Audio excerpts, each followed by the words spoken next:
हर किस्म के रूहानी जिस्मानी मसाइल और वज़ाइफ के लिए पीर इकबाल कुरैशी चैनल को सब्सक्राइब करें।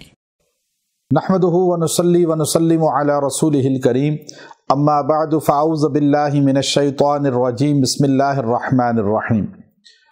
रमज़ानुल मुबारक की सहरी का ऐसा ख़ास अमल आपको दूंगा, अगर आप पूरा महीना या चंद दिन भी ये अमल कर लें, अल्लाह तबारक व तआला आपके घर से पूरा साल कभी रिस्क ख़त्म नहीं होने देंगे, रिस्क की कमी नहीं आएगी, कभी आप परेशान बदहाल फ़क़्र व फ़ाक़ा में नहीं जाएंगे। आपकी तिजारत में, रिस्क में बरकतें, तरक्कियाँ, उरूज ही होगा। अब ये मुख्तसर अमल है जो सहरी के वक्त किया जाता है। याद रखें, हमारे यहाँ सहरी इफ्तारी को नज़रअंदाज कर दिया जाता है और ये वक्त वो हैं जब दुआएं नहीं की जाती, मांगा नहीं जाता। सहरी के औकात बड़े ख़ास औकात हैं, इनमें दुआएं कबूल होती हैं और ये उम्मत मुसलमा को ख़ास तोहफ़ा है सहरी का, जो नबी करीम सल्लल्लाहु अलैहि व आलिहि वसहबी वसल्लम की तरफ से तोहफ़ा मिला। बाकी पहली उम्मतों में सहरी का वक़्त नहीं था, बल्कि वो रात को जब खाना खा लेते थे, सो जाते थे, तो सहरी ख़त्म हो जाती थी और उनका रोज़ा शुरू हो जाता था। आप सल्लल्लाहु अलैहि वसल्लम के सहाबा की बरकत से जब एक गरीब सहाबी ने किस तरह भूखे सो गए और फिर जो है उनको अगले दिन भी भूखे सो गए और फिर बदहाल हो गए, रोज़ा टूटने के करीब हो गया, अल्लाह ने फिर सहरी का वक़्त नाजिल फरमाया और रोज़े के औकात बता दिए कि रोशनी के औकात में तुलूए जो है सादिक से लेकर वो गुरूब शम्स तक आपका रोज़ा है, उसके बाद आप खा सकते हैं और फिर आप जो है अपने ज़ौजा के पास भी जा सकते हैं इफ्तारी के बाद, आप दूर ना रहें उनसे।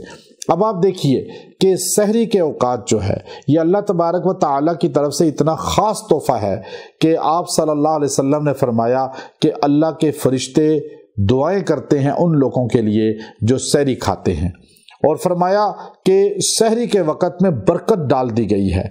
हजूर अक़दस सल्लल्लाहु अलैहि वसल्लम आखिरी वक़्त में सहरी करते थे जब रोज़ा बंद होने के करीब होता, और हमारे यहाँ कुछ लोग गलती करते हैं। मैंने अक्सर लोगों को देखा कि वो अजान होती है तो खा रहे होते हैं, जी अजान ख़त्म होने तक खा सकते हैं। ये गलत है, आपका रोज़ा नहीं होता। क्यों?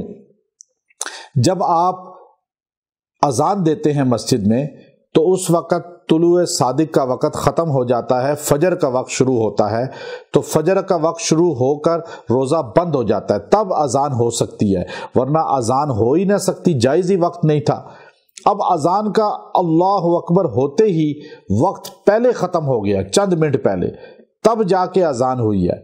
अब आपने पानी पिया या कुछ खाया तो आपका रोज़ा नहीं होगा, आप अल्लाह के नज़दीक बेरोज़ा हैं उस दिन, चाहे आप भूखे प्यासे रहें। इसलिए मर्द औरतें अक्सर इस चीज़ की गलती करते हैं और उनके रोज़े नहीं होते। अगर आपने ऐसे पानी पिया या खाया अजान के दौरान या अजान होकर, तो फौरी आप जो है वो कज़ा करें अपनी ज़िंदगी में उतनी गिनती करके। अब सहरी के वक़्त में आपने ये मुख्तसर अमल करना है, रिज़्क आपके घर से ख़त्म नहीं होगा, रिज़्क बेइंतहा अल्लाह अता फरमाएगा। वो मुख्तसर अमल क्या है कि आपने सहरी के वक़्त बैठकर सिर्फ आपने या रज़्ज़ाक़ु या वहाब ये 33 बार पढ़ना है और दुआ करनी है, और खाने पीने पर फूंक कर अपने अहले खाना को खिला पिला दें। सारे पढ़ लें तो अच्छी बात है, वरना जो पढ़ना चाहे उसको बरकत से अल्लाह रिज़्क सबको बेइंतहा देगा। और ये अमल इतना पुरतासीर है कि जो सहरी के वक़्त में अल्लाह के हजूर चंद मिनट के लिए दुआ करके ये अमल कर लेता है, अल्लाह उसके रिज़्क को पूरा साल फरावानी अता फरमा देते हैं, बढ़ा देते हैं, और वो मोहताज नहीं होता।